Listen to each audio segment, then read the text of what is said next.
Hello friends, welcome to Dhana's tips. இன்றைக்கி நம்ம ரொம்ப டேஸ்டியான மற்றும் ஹெல்த்தியான வாட்டர்மெலன் மில்க் ஷேக் எப்படி பண்ணுறதுன்னு பார்க்கலாம்.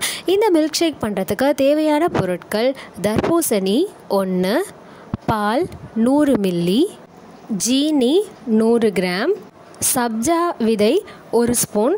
இந்த சப்ஜா சீடை பார்த்திங்கன்னா 1 ஸ்பூன் எடுத்து நைட்டு கொஞ்சமாக அதில் தண்ணி சேர்த்து நைட்டு ஃபுல்லாக ஊற வச்சு எடுத்து வச்சுருக்கேன். தர்பூசணியை அரிஞ்சு தோல் இல்லாமல் பழங்களை மட்டும் சிறிய சிறிய துண்டுகளாக நறுக்கி எடுத்துக்கலாம்.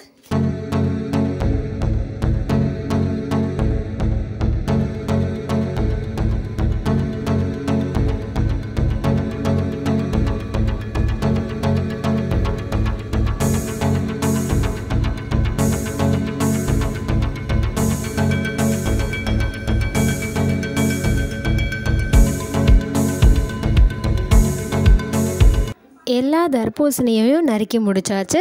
இப்போ இதை ஒரு மிக்ஸி ஜாரில் சேர்த்து அது கூடவே ஜீனியையும் சேர்த்துட்டு அரைச்சி எடுத்துக்கலாம். தர்பூசணியில் விதைகள் இருக்கிறதுனால இப்போ அதை வடிகட்டி எடுத்துக்கலாம். விதைகள் இல்லை அப்படின்னா நம்ம அரைச்ச சதை பகுதியை வடிகட்டணுங்கிற அவசியம் கிடையாது. சதை பகுதியோடு குடித்தாலே சூப்பராக இருக்கும். விதைகள் இருக்குங்கிறதுனால நான் இப்போ விதைகள் எல்லாத்தையும் நீக்கிட்டு அந்த சதையை அதில் சேர்க்க போகிறேன். முதல்ல நம்ம அரிஞ்ச தர்பூசணியில் பாதி தான் அரைச்சி எடுத்தோம். இப்போ மீதி பாதியில் விதைகள் எல்லாத்தையும் நீக்கி இப்போ இதில் திரும்பவும் ஜீனி சேர்த்து அரைச்சி எடுத்துக்கலாம். இதில் விதைகள் ஏற்கனவே நீக்கினதுனால இதை அரைச்சதுக்கப்புறம் வடிகட்டணுங்கிற அவசியம் கிடையாது. தர்பூசணியை அரியும் போது நமக்கு அதிலேருந்து தண்ணீர் வெளியில் வந்திருக்கும். அந்த தண்ணியையும் இதிலேயே சேர்த்து அரைச்சி எடுத்துக்கலாம். இப்போ அரைச்சி எடுத்த தர்பூசணி ஜூஸ் எல்லாத்தையும் ஒரே பவுலுக்கு மாற்றியாச்சு.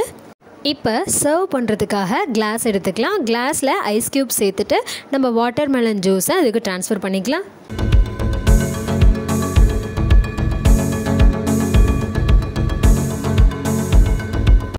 தர்பூசணியை ஜூஸில் அரைக்கிறதுக்கு முன்னாடியே அதை சிறிய சிறிய துண்டுகளாக நறுக்கி அதிலிருந்து கொஞ்சம் எடுத்து வச்சுக்கணும்.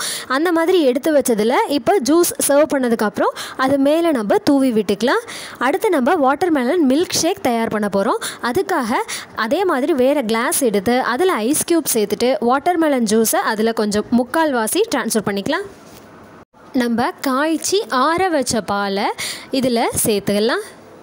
பால் சேர்த்து முடித்ததுக்கப்புறமா இது மேலே நம்ம ஊற வச்சு ரெடி பண்ணி வச்ச சப்ஜா விதைகளை 1 ஸ்பூன் அல்லது 2 ஸ்பூன் சேர்த்துக்கலாம். இந்த கிளாஸில் பார்த்திங்கன்னா நம்ம ஐஸ் க்யூப் சேர்த்துருக்கோம், 3/4 கிளாஸ் வாட்டர்மெலன் ஜூஸ் சேர்த்துருக்கோம், 1/4 கிளாஸ் பால் சேர்த்துருக்கோம், இதில் சப்ஜா விதைகளை சேர்த்துருக்கோம். இது எல்லாத்தையும் சேர்த்து முடித்ததுக்கப்புறமா நல்லா ஒரு ஸ்பூனை வச்சு மிக்ஸ் பண்ணி விட்டுக்கலாம். இப்போ வாட்டர்மெலன் மில்க் ஷேக் தயார்.